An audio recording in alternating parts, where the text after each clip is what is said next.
Hello, my friend. How are you? My man, Ivan. How are you, man? How's things? Doing good, thank you. How are you doing? I'm good, man. I'm actually good, to be honest. What's Okay, up? Thanks I'm for glad. having me.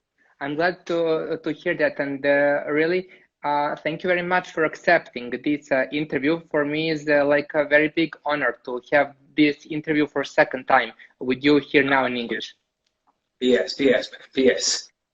Thank you. Thank you for having me, man. It's always awesome to be able to talk to you on and off screen, like they say. You're an awesome man, man. I'm just privileged to be here again.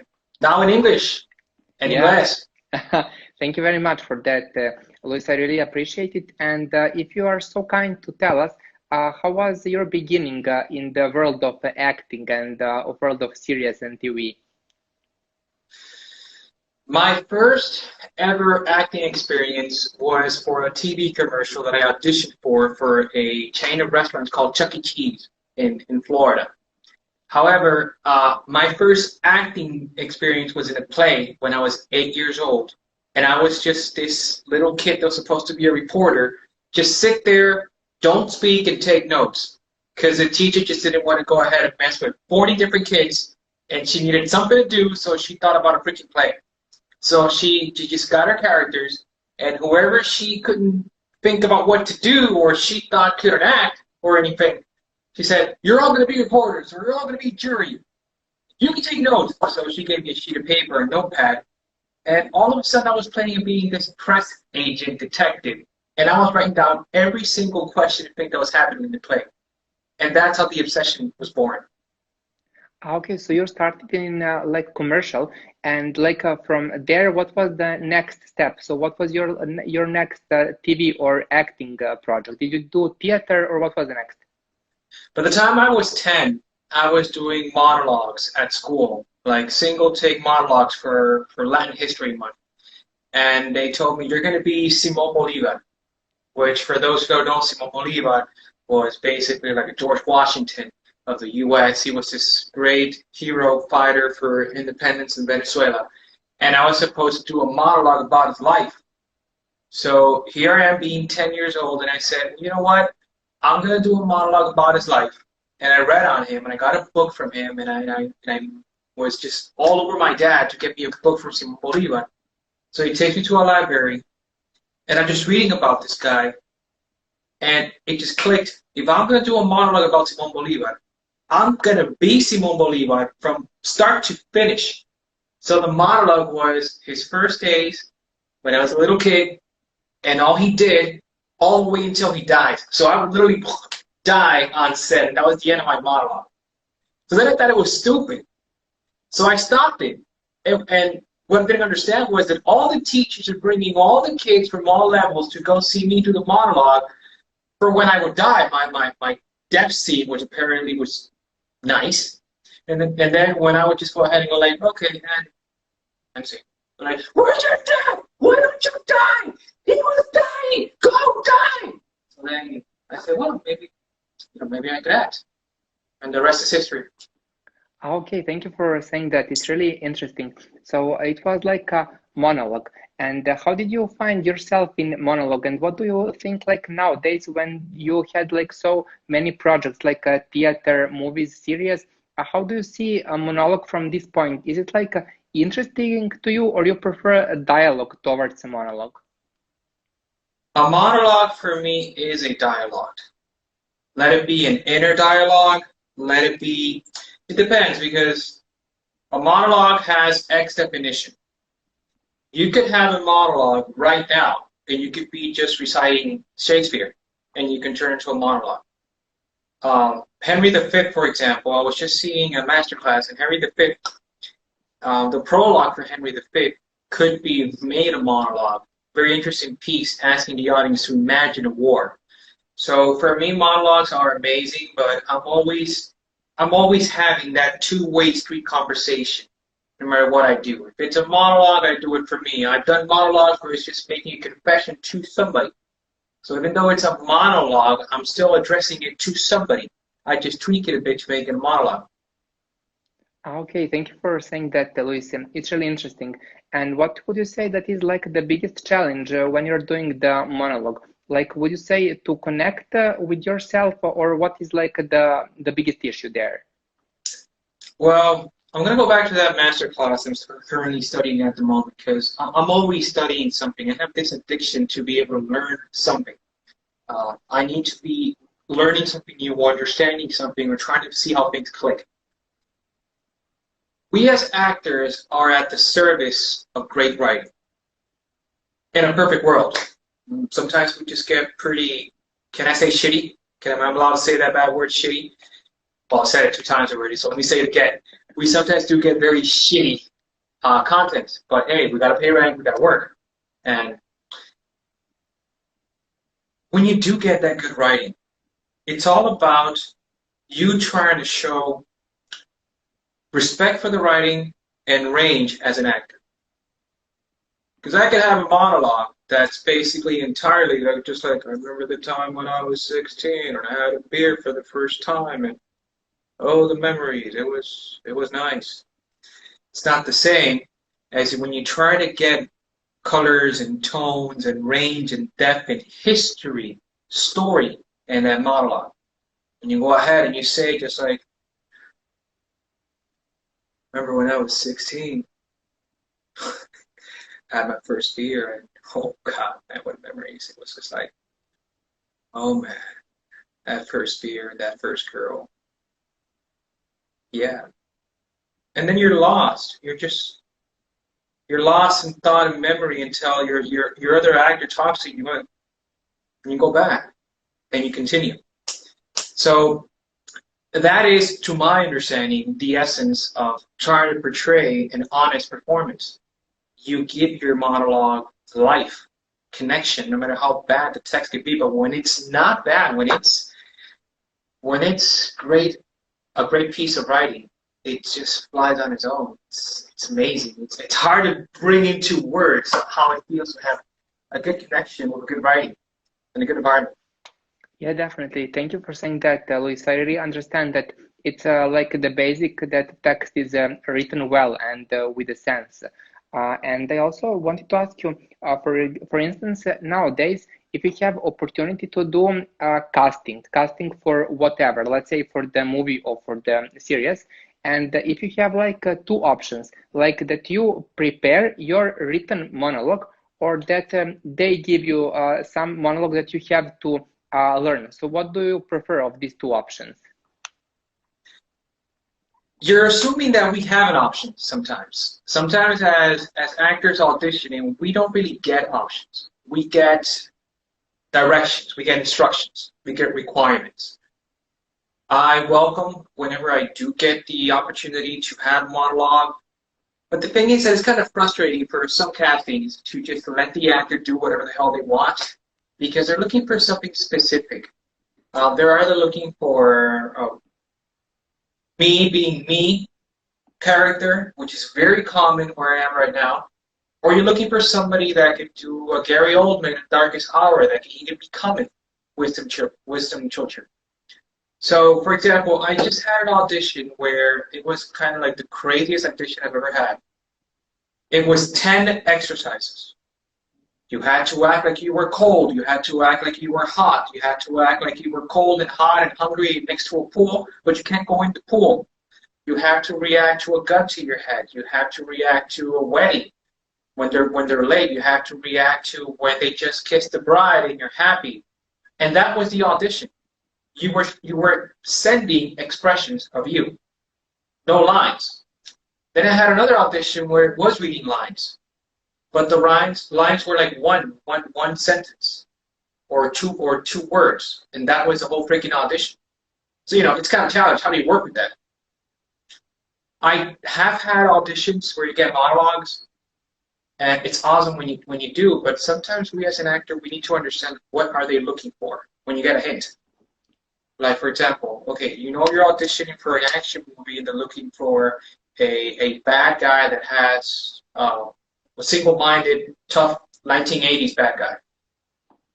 You kind of have an idea. But if you're auditioning for a comedy, and you go in with this dark Edgar Allan Poe monologue, you may not show them what they're looking for. So you got to check the signs. Okay, yeah, it's really interesting that you say like the point is what they're looking for, so that's how you have to address your audition in that sense. And Luis, Yeah. I wanted to ask you, when you started with your career as an actor, what was your biggest or your first most important project that you would like to underline? Well, it depends.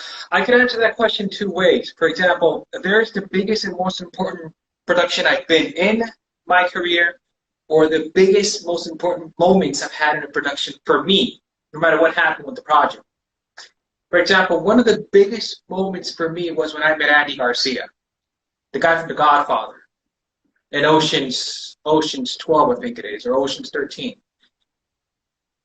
I got to meet Andy Garcia. I was raised in Miami, so in a way I'm kind of Cuban because I was raised in that whole Miami environment with the Cubans and all that, and my family is Italian, so I've had the whole Godfather mixed with the Cubans.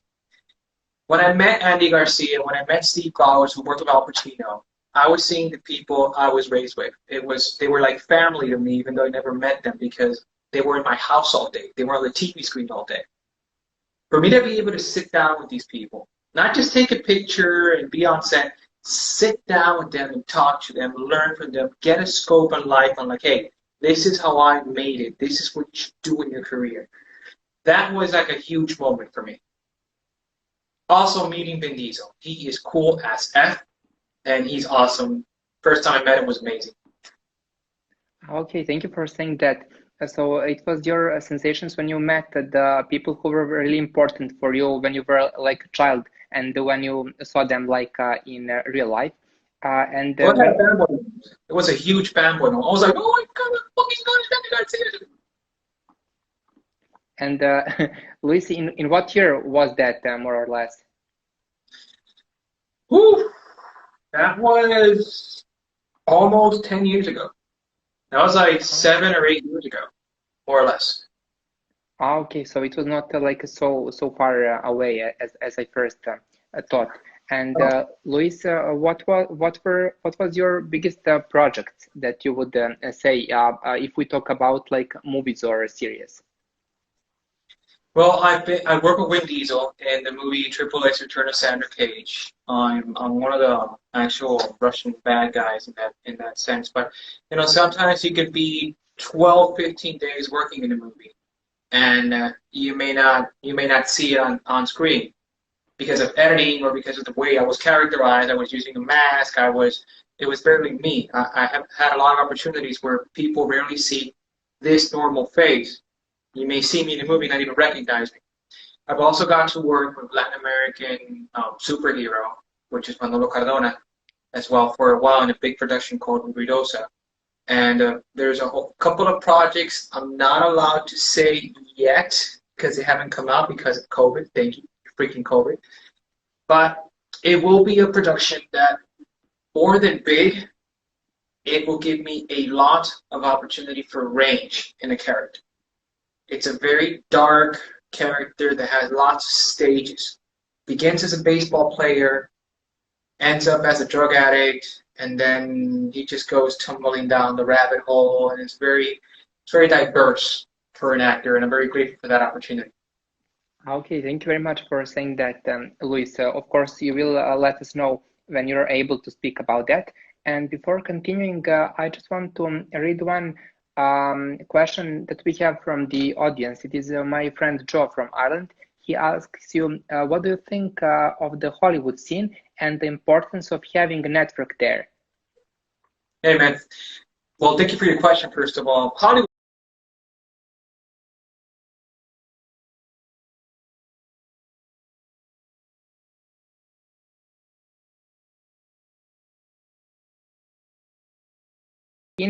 Influence in influences in our standard in general. For example, maybe before COVID, somebody had like much more money and could afford to himself like luxury voyages and all that stuff. And now when the COVID started, people don't have so much money and they cannot afford the things as they did before. So maybe their standards also of like leverage also maybe are being modified. So do you think that pandemic can modify standards in general?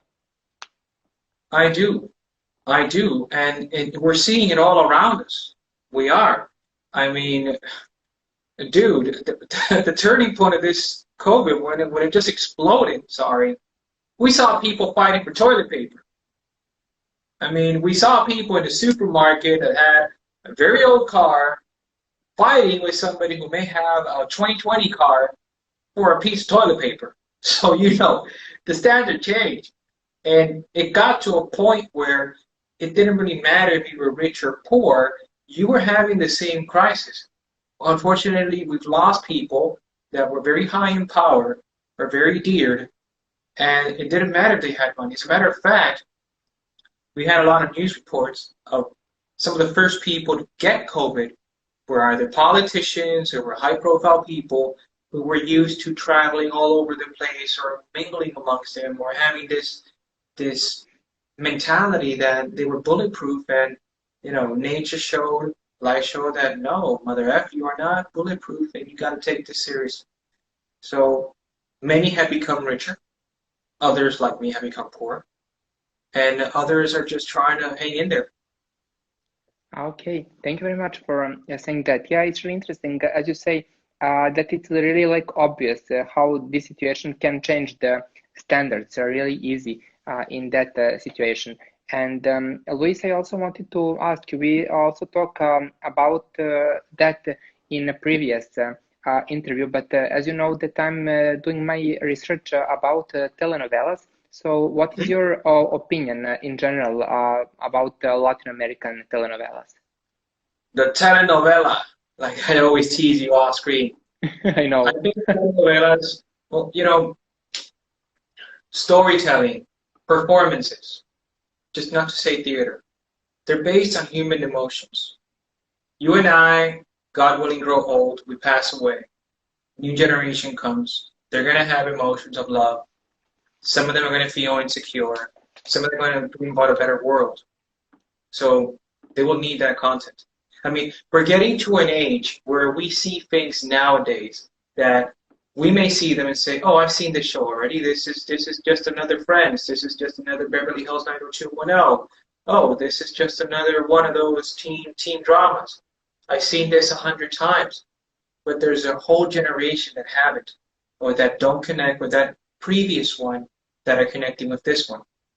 There are golden ages in whatever you do. For example, suspense movies, thriller movies, spy movies. They have a golden era. I'm a huge fan of 60s and 70s suspense stories, aka James Bond, espionage. And even though we're making that type of content nowadays, it's not the same because it's oriented to a different generation. Is it better? Is it worse? I don't know. You guys be the judge, but it's different. The same goes for telenovelas. For example, they've evolved to a point where they needed to grow or they would disappear. You can no longer do the whole telenovela of you're in a farm and that farm has a lord, and I don't want to sound disrespectful, but me tengo que casar con María Fernanda. No vas a tenerlo. Yo soy dueña del establo. You can't do that anymore because you're gonna laugh. It's gonna be funny. A while ago, that was like cringing your teeth. You see the maid going, "Oh my God, he's so horrible, the landlord." Nowadays, it's a freaking comedy. So now you have the action telenovela. So now you have that telenovela that's supposed to be about an anti-hero, or that have higher standards when it comes to filmmaking. You see, it's changed. It's an evolution. And I think I talked to you about this once off screen. I heard something here from a filmmaker and a theater maker called Marina Frias. She was talking about the micronovelas, which is something I've been able to do with her, micronovelas. And it's fascinating. Of course, it was because of social distancing. So, there was here in my house I'm recording, and I had the actors recording in her house, and then you had to do editing and see how the hell it goes. But it was interesting because you could condense a novela from 200 episodes are not going to stop to a single solid 15-minute story.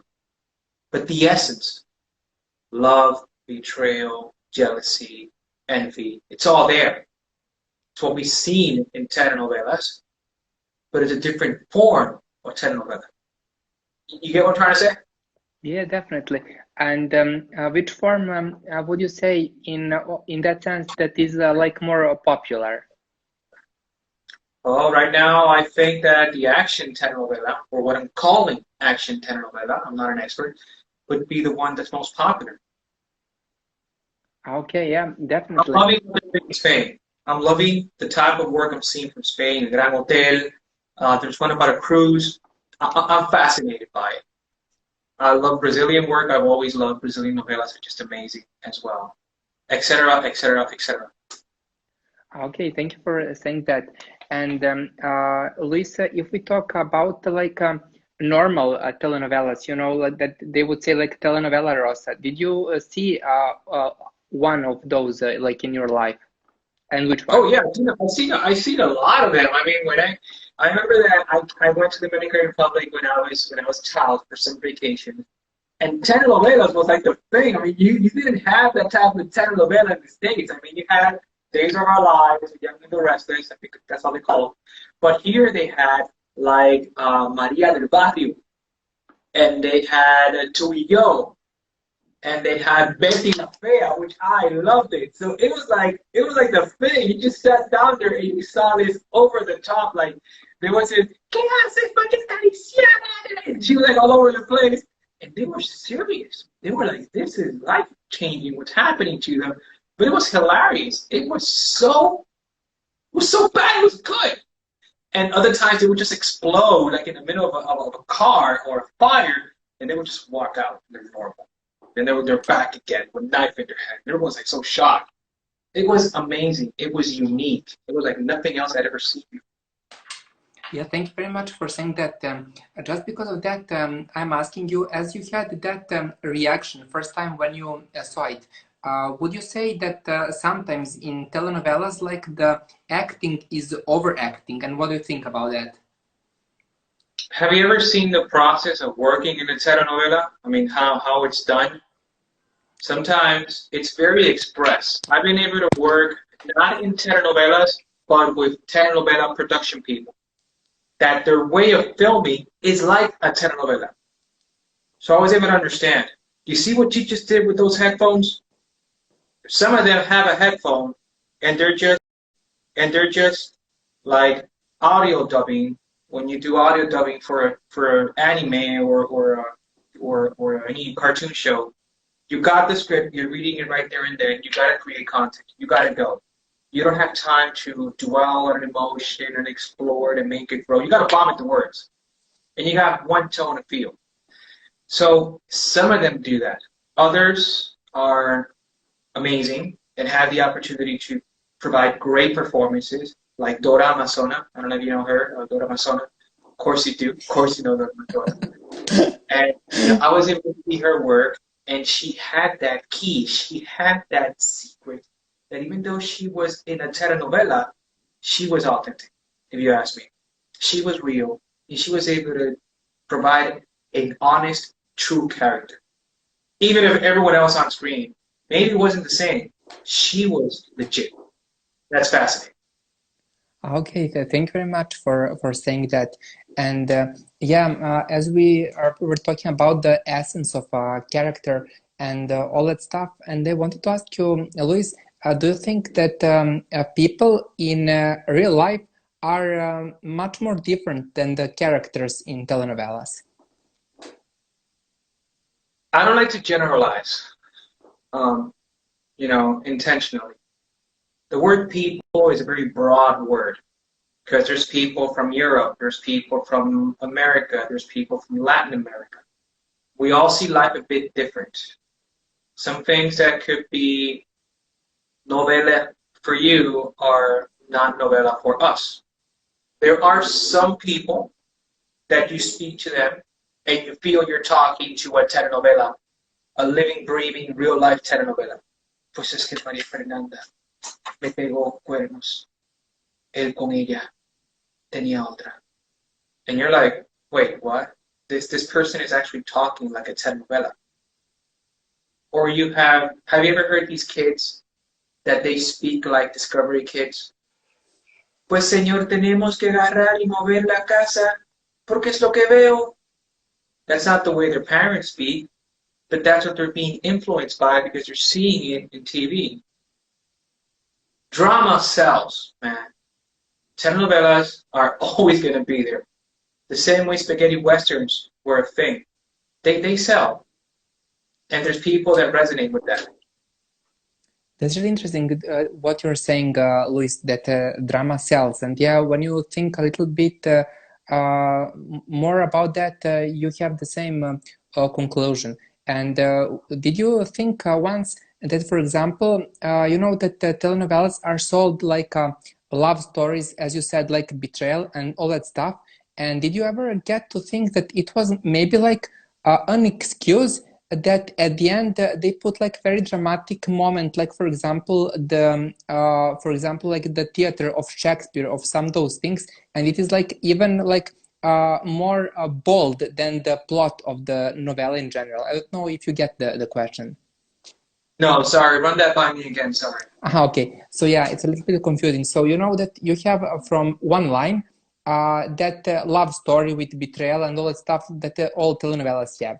But then on the other side, you also have some situations about revenge, about lies and all that stuff that are not so connected with the love issue. And those stories also are really like important, really like are selling the thing. So what would you say that from these two situations has the more influence into the people?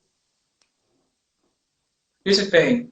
Back when novelas, let's talk about the golden age of novelas. And again, I'm no expert. I'm speaking to you more as a spectator than an actual performance in telenovela. Nor am I a screenwriter for telenovelas. I'm just going to say that right off the bat. There's something when you do a character-driven story and when you do a story that is not driven on the actual characters. And there's also something that when you have to create content. Those are the standards that you do. You know, you could say the same, oh, Shakespeare has betrayal, Shakespeare has love, so what's the difference? Well, the content, the tone, the way you're expressing it, the way you're telling it. It's not the same as soap opera than a theater, classic theater. But there is something that is the same. These human emotions have continued for thousands of years. Shakespeare was, what, over 700, 500 years ago, if I'm not mistaken?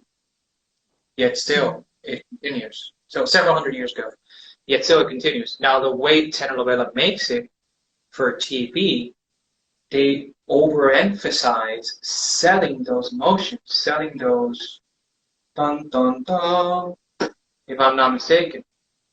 So there's a lot about it for us to digress, for us to just break down in telenovelas. But there's one thing that is the same for all telenovelas. Back in the day, they had to sell it, man.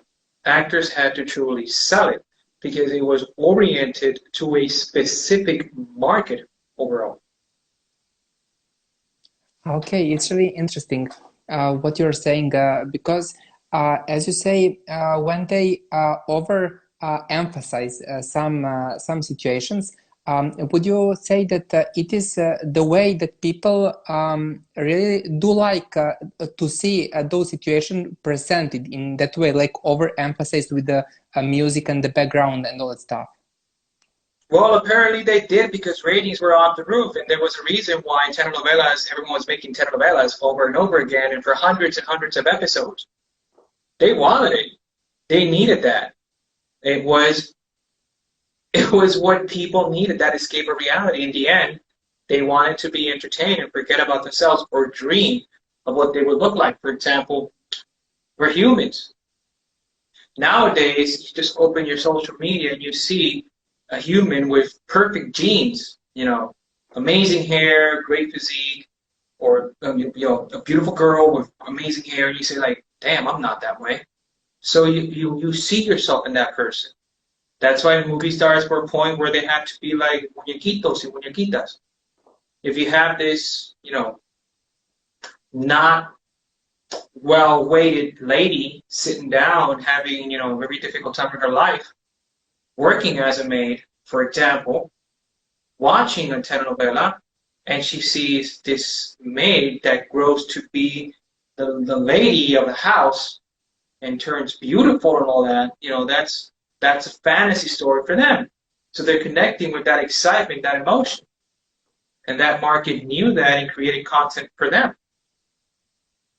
Yeah, thank you for saying that. It's really interesting, Luis. And the last question that I have for you about that, as you said, it is like a fantasy. And do you think that telenovelas were providing like a little bit more of fantasy that other maybe, for example, cinema or like theater, maybe they had a little bit less than fantasy that telenovelas in that sense. Well, again, it's a very broad statement to say because not all telenovelas work the same. There's a lot of content here. I mean, if we're talking about one specific telenovela or one specific country of telenovela, it's not the same. Not the same Brazilian telenovelas than Colombian or Mexican telenovelas, or Spaniard telenovelas or Turkish telenovelas. For example, in the Dominican Republic, there's a lot of now content and demand for Turkish telenovelas because the acting is very relatable to Dominicans. The lifestyle they live is very relatable to Dominicans. So, I dare not to answer that in a specific way, but I will say, however, if you don't sell a bit, if you don't make something a little bit over the top when it comes to a film, a novela, even commercial or short film, it's boring to a spectator because that's what they see every day in their life. I mean, even if, for example, one of my favorite shows, Mr. Robot, it's very, very accurate in many, many things of technology and the environment and the scenarios. But they got the pacing, they got the drama, they got the whole story going on. They have the cinematography that keeps you interested in seeing more of it. So there has to be that trigger point of leaving you with the suspense, wanting to see more content. Thank you very much, Lucy. It's really interesting. And would you say that in that sense, telenovelas were basically selling illusions? What is not selling illusions? That's a good question. Of course they sell illusions. Of course, action movies sell illusions. I mean, do you really think that Bruce Willis is going to go inside a car that's going to go around 20, 40 times, just get out with a scratch in his forehead, and that's it? No. There's a very funny movie with Arnold Schwarzenegger called The Last Action Hero, where he jumps into the real world and he understands that he can't do the things he would do in a movie and not get hurt. Because, it is selling an illusion. They take liberties. They take non-real life liberties to be able to create the content. For you to feel that you're escaping your reality for a second. You either pay to see other people suffer in drama, or you pay to just be entertained. That's why I believe that, for example, going back to Shakespeare's content has been so globally accepted. And hundreds and hundreds of years later, we're still able to do not just Shakespeare, Moliere, etc., because you are entertained and it can be adapted to any scenario because we're still humans. We still have those emotions and we're still in different stages of life where we have those scenarios. In that sense, to my understanding, humanity hasn't changed that much. We still have kids. We still got hard bosses. We still got to pay rent. We still got to pay bills. We still have sick parents. We still have war. We still have disease. We still have illness. We still have crappy medical insurance. We still got to go to the supermarket or to a store. That continues to be in us. Yeah, thank you very much for that, Luis. That's really like interesting and intelligent, I have to admit. And I also wanted to ask you, do you think that if we are speaking about telenovelas or other projects, that is maybe more relevant to see what percentage of illusion has some product, or you think that's not so relevant because everything is illusion? That's if you ask me, that's to the spectator. Exactly, yes. That's very individual because, for example, again, Mr. Robot. When I started seeing Mr. Robot, I was so fascinated by the show that I worked technology for a while, so I had to like go and break down like, okay, that's not exactly how you do that. There's a process you have to do before you can root a phone and Android phone that way. It was so fascinating for me. I was so in the show that I had to find flaws in it to understand that this is not reality. This is a show. This is a controlled environment, like everything else.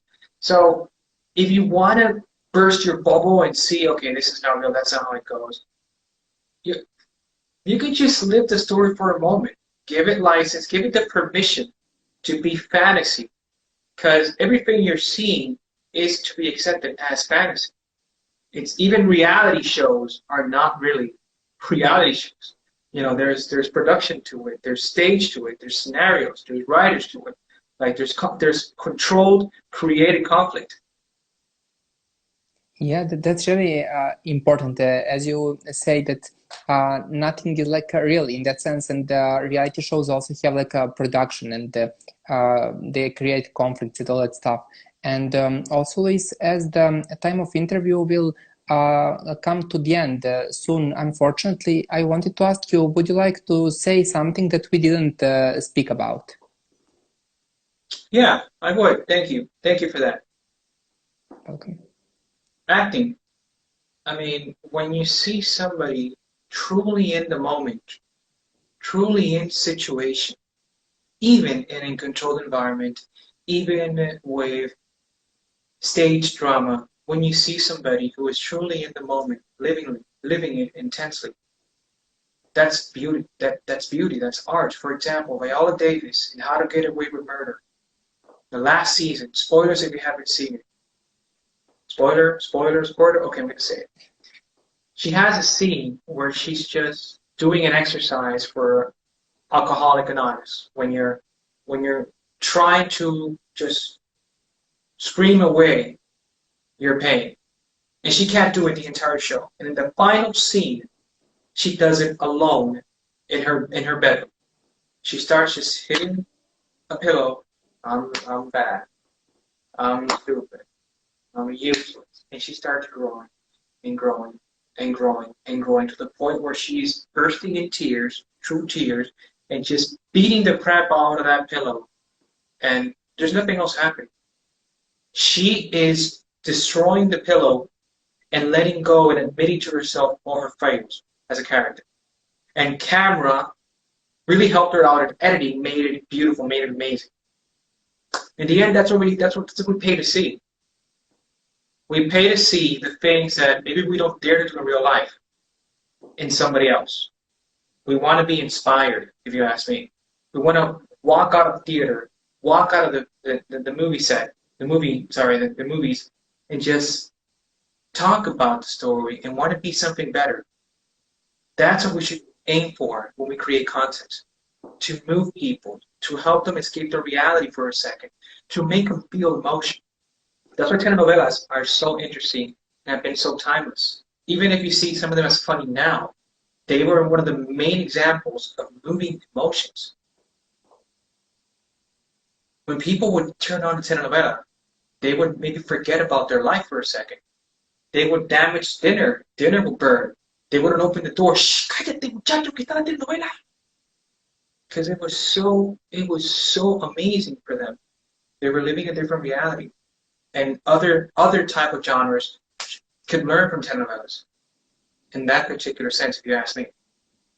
Exactly, yeah, it's really interesting how they really could remain the focus of somebody like back then in that time. And also, Luis, I really want to thank you one more time for your time for this interview and for your response of all these questions.